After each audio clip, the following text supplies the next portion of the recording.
Hi guys, welcome to 0 kilometre. நாம் இன்றைக்கி ஒரு டிஃப்ரெண்ட்டான டாப்பிக்கை பார்க்க போகிறோம். +2 எக்ஸாம் முடிச்சுட்டு நீட் எக்ஸாமுக்கு ட்ரை பண்ணிட்டு இருக்கிற ஸ்டூடெண்ட்ஸ்க்குலாம் ரொம்ப ஹெல்ப்ஃபுல்லாக இருக்கும் இந்த ஒரு வீடியோ.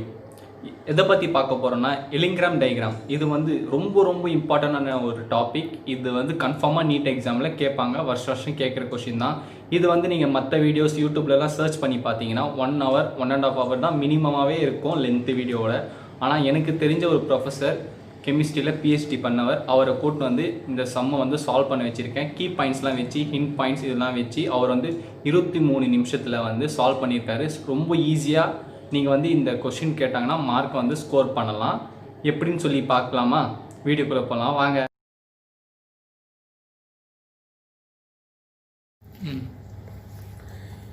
மெட்டலர்ஜியில் ஒரு இம்பார்ட்டன்ட் டாபிக் எல்லிங்கம் டயக்ராம்.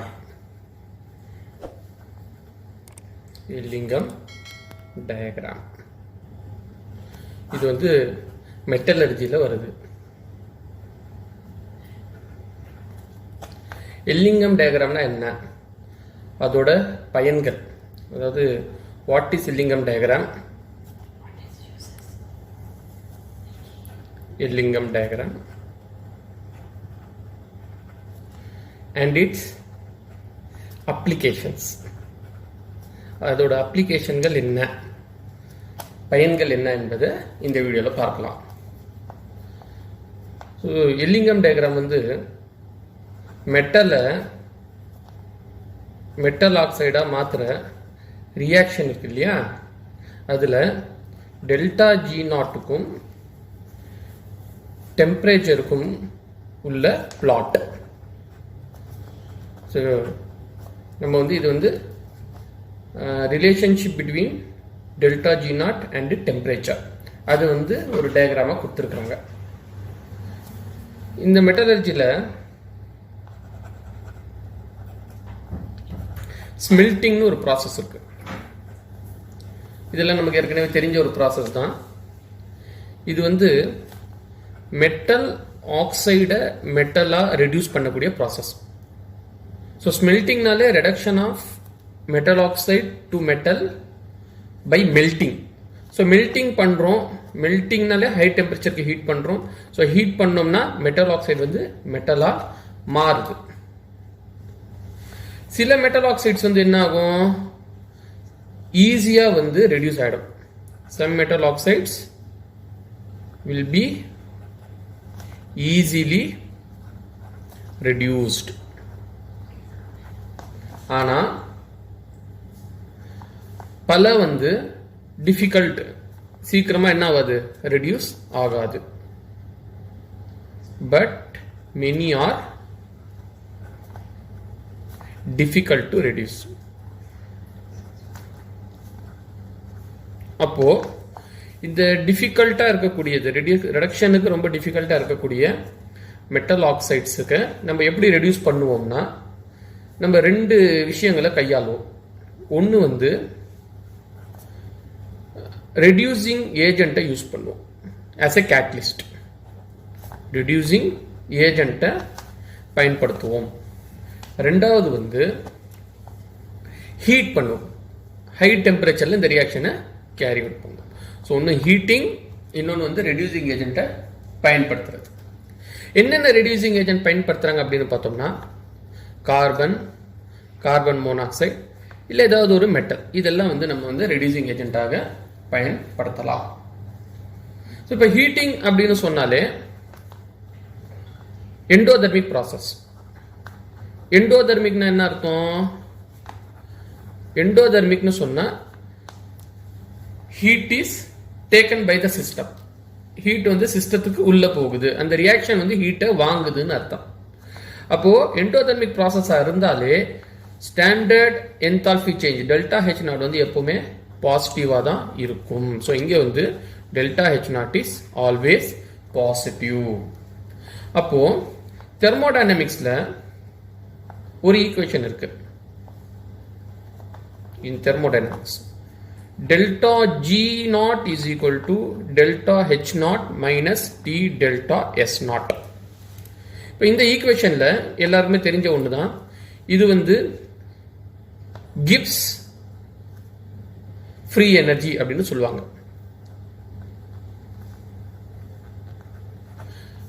நம்ம நாட்னு போடுறதுனால இது வந்து standard. So standard gives free energy. Delta H naught வந்து என்தால்பி, டெல்டா எஸ் வந்து என்ட்ரோபி, இது வந்து என்ட்ரோபி, இது வந்து என்தால்பி. ஸ்டாண்டர்டு என்தால்பி சேஞ்ச்னு சொல்லலாம், இது ஸ்டாண்டர்டு என்ட்ரோபி சேஞ்ச்னு சொல்லலாம், இது standard gives free energy change.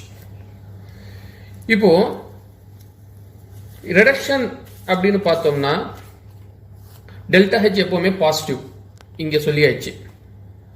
அப்போ ஒரு ரியாக்ஷன் ஸ்பான்டேனியஸா இருக்கணும், தானாகவே நடக்கணும் அப்படின்னு சொன்னோம்னா அது இப்போ டெல்டா ஹெச் நாட்டை பொறுத்து தான் இருக்கணும்.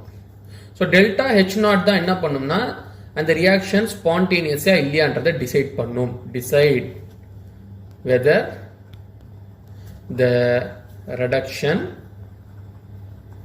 Is spontaneous or not.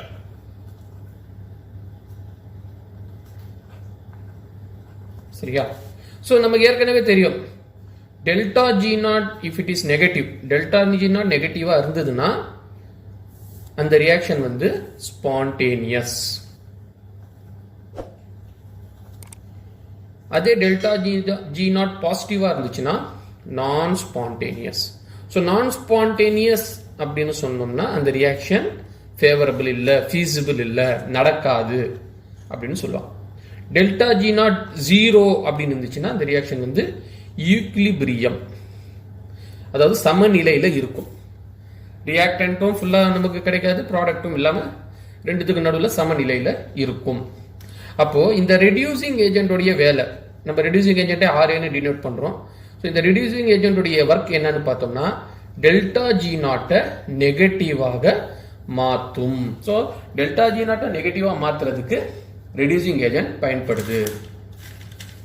சரி, எப்படி சார் ரெடியூசிங் ஏஜென்ட் வந்து டெல்டா ஜி நாட்டை நெகட்டிவா மாத்துது அப்படின்றதுக்கு நம்ம வந்து ஒரு example, we will have an example.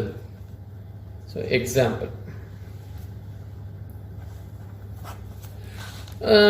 ஒரு தெரிஞ்ச ரியாக்ஷன் அயன் ஆக்சைடு FeO, இது வந்து நம்ம ரெடியூஸ் பண்ணணும், ஸ்மெல்டிங் பண்ணணும் அப்படின்னா யூஸ்வலா அது வந்து Fe பிளஸ் half O2 மாறும். இந்த ரியாக்ஷன்ல டெல்டா ஜி நாட் இருக்கு இல்லையா, அது வந்து ஃபார் எக்ஸாம்பிள் +40 அப்படின்னு இருக்கு. இது வந்து எக்ஸ்பெரிமெண்டலா டிட்டர்மைன் பண்றது. ஸோ நான் இங்க ஒரு தோராயமான ஒரு வேல்யூ சொல்றேன், approximate value. The value for this reaction is the delta G not value is +40. அப்போ +40நாலே டெல்டா ஜி நாட் வந்து இங்க நெகட்டிவா வரல. அப்போ இது வந்து not spontaneous or not feasible. இன்னொரு ஒரு ரியாக்ஷனை நம்ம எடுத்துக்கலாம். Carbon reacting with oxygen to give carbon monoxide. So carbon monoxide form வரதுனால ஹாஃப் ஆக்சிஜன் தான் நம்ம எடுக்கிறோம். So to balance the reaction. For this reaction, இந்த ரியாக்ஷன் நம்ம பார்த்தோம்னா delta G naught is -100. So நெகட்டிவ்ல வருது. அப்போ இந்த ரியாக்ஷன் வந்து feasible. இப்போ இந்த ரெண்டு ரியாக்ஷனை நம்ம கப்பிள் பண்றோம், ஆட் பண்றோம்னு வச்சுக்கோங்க. இங்க இருக்கிற half O2 இங்க இருக்கிற half O2 போயிடுச்சுன்னா நெட் ரியாக்ஷன் கப்பிள் பண்ண அப்புறமா ஆட் பண்ண அப்புறமா வரது பாத்தீங்கன்னா FeO plus carbon giving Fe plus carbon monoxide. இப்போ நம்ம ரியாக்ஷன் வந்து என்னது, reduction of metal oxide to metal. So FeO வந்து Fe மாறி இருக்குது.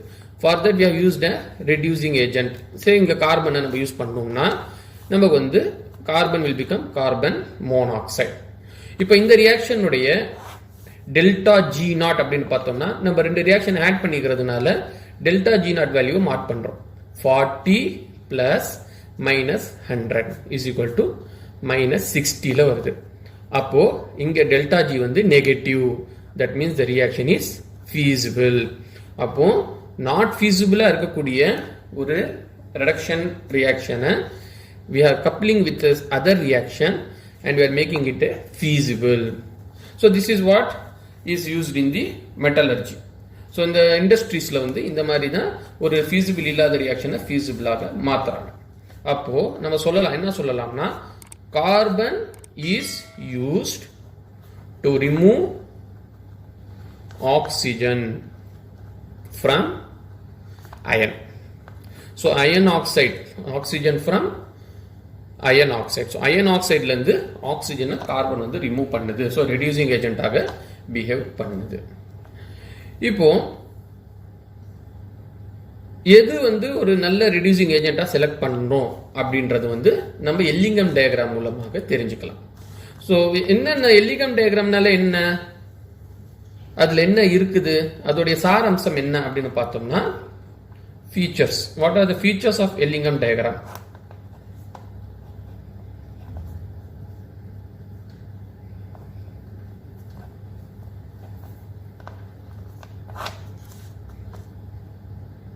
ஃபர்ஸ்ட் நம்ம பார்த்தோம்னா அந்த எல்லிங்கம் டயக்ராம் வந்து ஒரு எக்ஸாம்பிள் எல்லிங்கம் டயக்ராம் நான் இங்க வச்சிருக்கிறேன். இது வந்து ஒரு சிம்பிளான ஒரு எல்லிங்கம் டயக்ராமுக்கு நம்ம வந்து இது இந்த டயக்ராமை எடுத்துக்கலாம். இப்போ இதுல பார்த்தோம்னா எல்லாமே வந்து லைன்ஸா இருக்கும். இது வந்து டெல்டா ஜி நாட்டுக்கும் டெம்பரேச்சருக்கும் நடுவில் இருக்கக்கூடிய டயக்ராம். பிளாட் வந்து delta G naught versus temperature. அதாவது ஒரு ஆக்சைடு ஃபார்மேஷன் ரியாக்ஷன் எப்படி வந்து அந்த ஆக்சைடு ஃபார்மேஷன் ரியாக்ஷன்ல டெல்டா ஜி நாட் வந்து டெம்பரேச்சரை பொறுத்து மாறுது. ஸோ டெம்பரேச்சரை நான் வேரி பண்ணும்போது டெல்டா ஜி நாட்டோட வேல்யூஸ் எப்படி மாறுது இந்த ஆக்சைடு ஃபார்மேஷன் ரியாக்ஷன்லன்றது தான் இந்த எல்லிங்கம் டயக்ராம்ல பிளாட் பண்ணியிருக்கிறாங்க. ஸோ இந்த டயக்ராம்ல பார்த்தீங்கன்னா எல்லா லைன்ஸுமே பாசிட்டிவ் ஸ்லோப் கொண்டதாக இருக்கும். All lines have positive slope. இங்க பார்த்தோம்னா பாருங்க, இது பாசிட்டிவ் ஸ்லோப், இதுவும் பாசிட்டிவ் ஸ்லோப், இதுவும் பாசிட்டிவ் ஸ்லோப். ஸோ எல்லா லைன்ஸுமே வந்து பாசிட்டிவ் ஸ்லோப்ல இருக்கும். ஏன் அப்படின்னு பார்த்தோம்னா பிகாஸ் ஆக்சிஜன் இஸ் கன்சியூம். இந்த ரியாக்ஷன்ஸ்ல எல்லாத்துலயுமே ஆக்சிஜன் வந்து கன்சியூம் ஆகுது. இங்க பாத்தீங்கன்னா ஆக்சிஜன் வந்து யூஸ் ஆகுது, இங்கேயும் ஆக்சிஜன் கன்சியூம் ஆகுது, இங்கேயும் ஆக்சிஜன். ஸோ ஆக்சைடு ஃபார்மேஷனால ஆக்சிஜன் வந்து கன்சியூம் ஆகுது. ஸோ ஆக்சிஜன் கன்சியூம் ஆகுது அப்படின்னா என்ட்ரோபி, ஏன்னா oxygen is a gas. So gas is converting into a solid. அப்போ ஆக்சிஜன் வந்து கேஸா இருக்கிறது இப்போ சாலிடா மாறுதுன்னா என்ட்ரோபி வந்து டிக்ரீஸ் ஆகுது.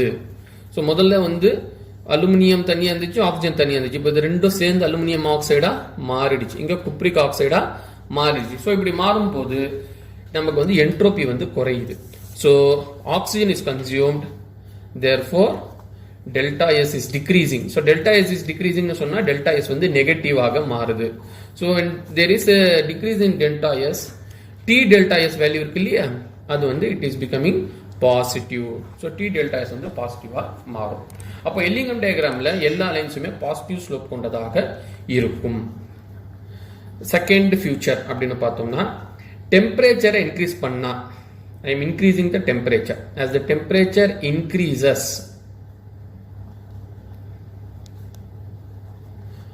so temperature increase பண்றோம். அப்போ டெல்டா ஜி வேல்யூ பாருங்க என்ன ஆகுது பாருங்க. ஸோ டெம்பரேச்சர் இன்க்ரீஸ் பண்ண delta G value is moving towards less negative. So ஏன்னா இந்த பிளாட்ல வந்து மைனஸ்ல இருந்து கூடிக்கிட்டே போகுது மேல போக போக. So delta G not value increase ஆகிக்கிட்டே போகுது. அப்போ இன்க்ரீஸ் ஆகிக்கிட்டே போகும்போது டெம்பரேச்சரை இன்க்ரீஸ் பண்ணோம்னா டெல்டா ஜி வேல்யூ வந்து என்ன ஆகுது, லெஸ் நெகட்டிவ் பக்கம் போகுது அப்படின்னு சொல்லுவோம். அப்படியே ஜீரோக்கு போகும், அதுக்கப்புறம் பாசிட்டிவ் வேல்யூஸ்ல வந்துடும். So delta G is becoming less negative. So and become zero, ஜீரோவும் வரும் and becomes zero at particular temperature. Particular டெம்பரேச்சர்ல நான் இப்போ சொன்ன மாதிரி ஜீரோ, அதுக்கப்புறமா பாசிட்டிவ் அண்ட் பாசிட்டிவ் ஆகவும் மாறும். அண்ட் above this temperature, இந்த பர்டிகுலர் டெம்பரேச்சருக்கு அப்புறமா டெல்டா ஜி இஸ் பாசிட்டிவ். அதாவது நம்ம டெம்பரேச்சர் இன்க்ரீஸ் பண்ண ஃபார்ம் ஆகக்கூடிய மெட்டல் ஆக்சைடு வந்து லெஸ் ஸ்டேபிளாக மாறுது. ஏன்னா இங்க டெல்டா ஜி நாட் வேல்யூ வந்து பாசிட்டிவ்க்கு போகுதுனாலே அந்த மெட்டல் ஆக்சைடு வந்து லெஸ் ஸ்டேபிளாக போகுது. அப்போ லெஸ் ஸ்டேபிளா போகும்போது என்ன ஆகும்னா டீகம்போசிஷன் சீக்கிரமா மாறும். டீகம்போசிஷன் வந்து சீக்கிரம் ஆகும். அப்போ டீகம்போசிஷன் தான் நம்மளுடைய ரிடக்ஷன் ப்ராசஸ். அப்போ ஹை டெம்பரேச்சர்ல கேரி அவுட் பண்ணும்போது we can easily decompose that metal oxide to metal. So அந்த reverse reaction வந்து favorable ஆக ஆகுது. நம்ம ஏற்கனவே வந்து கண்டிஷன் சொல்லி இருக்கிறோம். என்னது?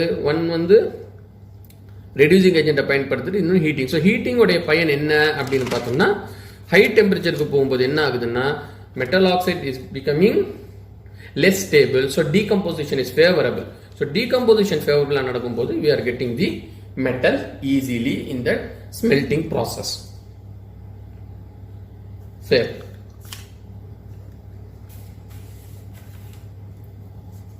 அடுத்தது பார்த்தோம்னா நம்ம என்ன சொல்றோம், decomposition easier அப்படின்னு சொல்றோம். அதான் நம்மளுடைய decomposition is easier. So that means reverse reaction இருக்கு இல்லையா, ரிவர்ஸ் ரியாக்ஷன்ல பார்த்தோம்னா டெல்டா ஜி என்ன ஆகும், delta G is becoming more negative. Reverse ரியாக்ஷன்ல டெல்டா ஜி வந்து மோர் நெகட்டிவ் மாறும். ஸோ டெம்பரேச்சர் இன்க்ரீஸ் பண்ணும்போது இந்த forward reaction formation of metal oxide வந்து லெஸ் நெகட்டிவ் டெல்டா ஜி கொடுக்கும்போது அதோட ரிவர்ஸ் ரியாக்ஷன் அட் ஹையர் டெம்பரேச்சர்ல நம்ம ரிவர்ஸ் ரியாக்ஷனை கேரி அவுட் பண்ணும்போது டெல்டா ஜி மோர் நெகட்டிவ் ஆகுது.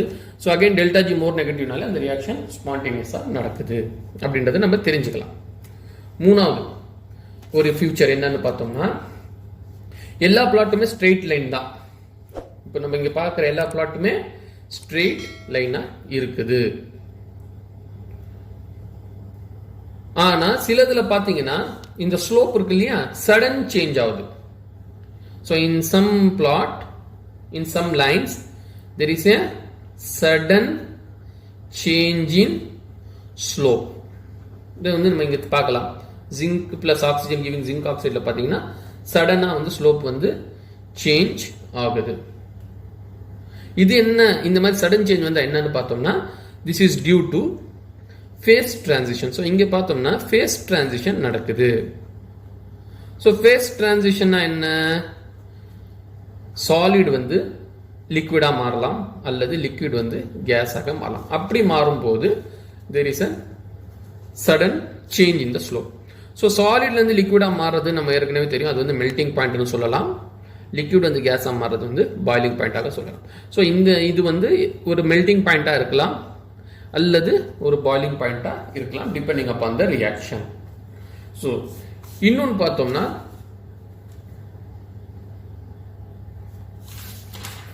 நமக்கு வந்து ஒன்னே ஒன்று மட்டும் நெகட்டிவ் ஸ்லோப்ல கிடைக்குது. இதுதான் எக்ஸப்ஷனல். இது எப்பவுமே வந்து carbon plus oxygen giving carbon monoxide மட்டும் நமக்கு என்ன கிடைக்கும், நெகட்டிவ் ஸ்லோப்ல கிடைக்கும். தட் மீன்ஸ் இதோடைய இந்த ரியாக்ஷன் பார்த்தீங்கன்னா டெல்டா ஜி வந்து நெகட்டிவ் பக்கம் போகுதுனால இது வந்து மோர் feasible அப்படின்னு சொல்லலாம் இருக்கிறதுலயே. இதோட ரிவர்ஸ் ரியாக்ஷன் வந்து less feasible.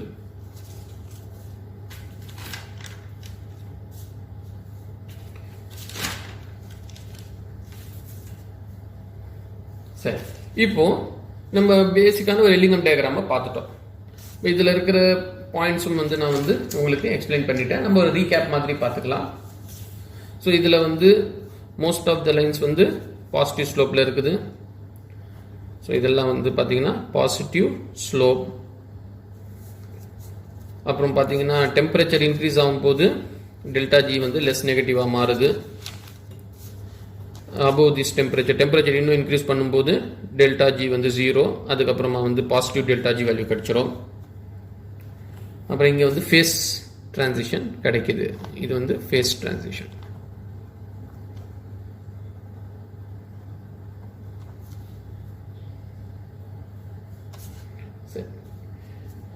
இப்போ நம்ம ஒரு எக்ஸாம்பிள், இதோட அப்ளிகேஷன்ஸ். ஸோ ஏற்கனவே நான் சொன்ன மாதிரி எல்லிங்கம் டயக்ராமோட அப்ளிகேஷன்ஸ் அப்படின்னு பார்த்தோம்னா, பெட்டர் ரெடியூசிங் ஏஜென்ட்டை நம்ம எப்படி வந்து யூஸ் பண்ணுறது, செலக்ட் பண்ணுறது, அதுதான் வந்து இந்த எல்லிங்கம் டயக்ராமோட மெயின் அப்ளிகேஷன். ஸோ அதுக்காக நம்ம வந்து ஒரு 2 கொஸ்டின்ஸ் இங்கே வந்து டிஸ்கஸ் பண்ண போகிறோம். ஒன்று வந்து இந்த எல்லிங்கம் டயக்ராம் நான் எடுத்துகிட்டு இருக்கிறேன். இதில் இந்த லைன் இருக்கு இல்லையா, இது வந்து this line represents conversion of carbon monoxide to carbon dioxide. This line represents the conversion of carbon to carbon monoxide, and this black line represents the conversion of carbon to carbon dioxide, and this is the conversion of iron to iron oxide. இப்போ நமக்கு இதோட reverse reaction தான் வேணும். So I want to convert FeO to Fe. இந்த FeOவை நான் Fe-ஆ மாற்றணும். இந்த reverse reaction நடத்தணும். இப்போ இதுக்கு எது வந்து பெட்டர் ரெடியூசிங் ஏஜென்ட், கார்பன் மோனாக்சைடா அல்லது கார்பனா அப்படின்னா நம்ம என்ன பண்ணணும்னா இதில் 2 கண்டிஷன்ஸை பார்க்கணும். ஸோ இதுக்கு ஆன்சர் அப்படின்னு பார்த்தோம்னா ஃபஸ்ட்டு நம்ம என்ன பார்க்கணும்னா இந்த லைனுக்கு கீழே என்ன லைன் இருக்குதோ அந்த ஆக்சைடு வந்து அந்த மெட்டல் அந்த காம்பவுண்ட் வந்து மேலே இருக்கக்கூடிய மெட்டல் ஆக்சைடை ரெடியூஸ் பண்ணும். ஸோ இதுக்கு கீழே இங்கே என்ன இருக்குது, கார்பன் மோனாக்சைடு மட்டும்தான் இந்த லைனுக்கு கீழே இருக்குது. அப்போ carbon monoxide is a better reducing agent அப்படின்னு சொல்லலாம். புரியுதுங்களா? ஸோ நம்ம என்ன பார்க்கணும், எந்த கன்வர்ஷனுக்கான லைன் இருக்குதோ அந்த லைனுக்கு கீழே எத்தனை லைன் வந்தாலும் சரி அந்த மெட்டல் ஆக்சைட்ஸ் எல்லாமே என்ன பண்ணணும்னா மேலே இருக்கிற மெட்டல் ஆக்சைடை ரெடியூஸ் பண்ணணும் அப்படின்னு அர்த்தம். ஸோ ஃபார் எக்ஸாம்பிள் இங்கே எனக்கு இன்னொரு 2 லைன் இருந்தாலும் இது ஏ, இது பி, இது சினா, இது 3மே வந்து இந்த அயன் ஆக்சைடை வந்து அயனாக மாற்றும், FeOவை Fe மெட்டலாக மாற்றும் அப்படின்றது தான் இதோடைய மீனிங். ஸோ நம்ம இதில் வந்து செலக்ட் பண்ணிக்கலாம். 2வது கண்டிஷன், இப்போ எனக்கு மல்டிபிள் லைன்ஸ் கீழே வருதுன்னு வச்சுக்கோங்க. இந்த கேஸில் வரல, ஒரே ஒரு லைன் தான் வருது. சப்போஸ் நான் இன்னொரு எக்ஸாம்பிள் நான் எடுத்துக்கிறேன். இதில் பார்த்தீங்கன்னா ஜிங்க் ஆக்சைடை வந்து நான் ஜிங்காக மாற்றணும். ஸோ இது ஃபார்வர்ட் ரியாக்ஷனுக்கான லைன். இதோட reverse zinc oxide should become zinc. இதில் பார்த்தோம்னா இந்த 3 லைனுமே இது கீழே வருது. ஸோ இந்த மாதிரி நிறைய மல்டிபிள் லைன்ஸ் கிடைக்கும் போது என்ன பண்ணணும் அப்படின்னு பார்த்தோம்னா லோயர் டெம்பரேச்சர் எதுக்கு தேவையோ அந்த ரெடியூசிங் ஏஜென்ட்டை நம்ம எடுத்துக்கணும். ஏன்னா இண்டஸ்ட்ரீஸில் பார்த்தீங்கன்னா லோயர் டெம்பரேச்சர் யூஸ் பண்ணுறோம்னாலே அந்த ரியாக்ஷன் வந்து more feasible and less cost. So industrial பர்பஸில் வந்து எப்போவுமே காஸ்ட்டை வந்து நம்ம குறைக்கிறதுக்கு தான் பார்க்கணும். அப்போ எதுக்கு காஸ்ட் குறையும், லோயர் டெம்பரேச்சர் யூஸ் பண்ணுறோம்னா லோயர் ஃபியூயல் யூஸ் பண்ணுறோம். ஸோ லோயர் ஃபியூயல் யூஸ் பண்ணுறோம்னா அது ஒரு நல்ல ப்ராசஸ். அப்போது எங்கே லோயர் டெம்பரேச்சர், எந்த லைனுக்கு லோயர் டெம்பரேச்சர் வருதோ அதை நம்ம பயன்படுத்திக்கணும். இன்னொன்று என்ன பார்க்கணும்னா எதுக்கு டெல்டா ஜி ரொம்ப நெகட்டிவாக இருக்குது அதை பார்க்கணும். டெல்டா ஜி வந்து நெகட்டிவாக இருக்கணும். இந்த 2 கண்டிஷனை பார்த்துட்டு அதை வந்து நம்ம செலக்ட் பண்ணிக்கலாம். இப்போ இந்த கொஸ்டினில் நீங்கள் பார்த்தீங்கன்னா ஜிங்க் ஆக்சைடுக்கு இந்த 3மே வந்து இது கீழே தான் வருது. அப்போது நம்ம கார்பன் மோனாக்சைடும் யூஸ் பண்ணலாம், கார்பனையும் யூஸ் பண்ணலாம். ஆனால் டெம்பரேச்சர் வைஸ் பார்த்தோம்னா இந்த லைன் இருக்கு இல்லையா, கார்பன் கன்வெர்ட்டிங் கார்பன் மோனாக்சைடு, இந்த லைனுக்கு வந்து லோயர் டெம்பரேச்சர் இருக்கு. அப்போது கார்பன் தான் வந்து better reducing agent for zinc oxide. So zinc oxide Jirga மாத்துறதுக்கு நான் வந்து கார்பனை வந்து யூஸ் பண்ணலாம் பிளஸ் ஹீட்டிங். ஸோ இதோட டெல்டா ஜியும் பார்த்தீங்கன்னா ஸ்லோப்பே நெகட்டிவ் ஸ்லோப்பாக இருக்கிறதுனால டெஃபினட்டாக இதுக்கு டெல்டா ஜி வேல்யூ வந்து நெகட்டிவாக தான் இருக்கும். So delta G value negative, அதனால மோர் ஃபீஸிபிள் இந்த ரியாக்ஷன் ப்ளஸ் டெம்பரேச்சரும் கம்மி. அப்போது this is the better reducing agent. I hope you have understand what is the Ellingham diagram, what are its salient features, and we have discussed some applications of it. So இந்த மாதிரி வேலை சில இதை வந்து அடுத்த வீடியோஸில் பார்க்கலாம். தேங்க்யூ. என்ன காய்ஸ், உங்களுக்கு புரிஞ்சுதுன்னு நான் நம்புகிறேன். இந்த மாதிரி நிறைய வீடியோஸ் உங்களுக்கு ஏதாச்சும் தேவைப்பட்ட ஏதாச்சும் டாபிக்ஸ் உங்களுக்கு வேணும்னா கமெண்டில் சொல்லலாம். நீங்கள் உங்களுக்காக அவர் இருக்கார், நாம் இருக்கோம், நம்ம சேனல் இருக்குது. ஓகேவா? உங்களுக்கு எந்த மாதிரி டாபிக் வேணும், நீங்கள் எதில் வந்து ரொம்ப ஹார்டாக வந்து ஃபீல் பண்ணுறீங்க, ஏதாச்சும் உங்களுக்கு சால்வ் பண்ணணும் நான் கெமிஸ்ட்ரியில் இல்லை சயின்ஸில், நீங்கள் வந்து கமெண்டில் சொல்லலாம். இந்த மாதிரி நிறைய வீடியோஸ் உங்களுக்கு தேவைன்னா இந்த வீடியோ வந்து நீங்கள் பார்த்துட்டீங்க, உங்கள் ஃப்ரெண்ட்ஸுக்கு யாராச்சும் ஷேர் பண்ணணும்னா, அவங்களும் எக்ஸாமுக்கு ப்ரிப்பேர் பண்ணிகிட்டு இருந்தால் அவங்களுக்கும் இந்த வீடியோ வந்து ஷேர் பண்ணுங்கள், லைக் பண்ணுங்கள், கமெண்ட் பண்ணுங்கள். தேங்க்யூ.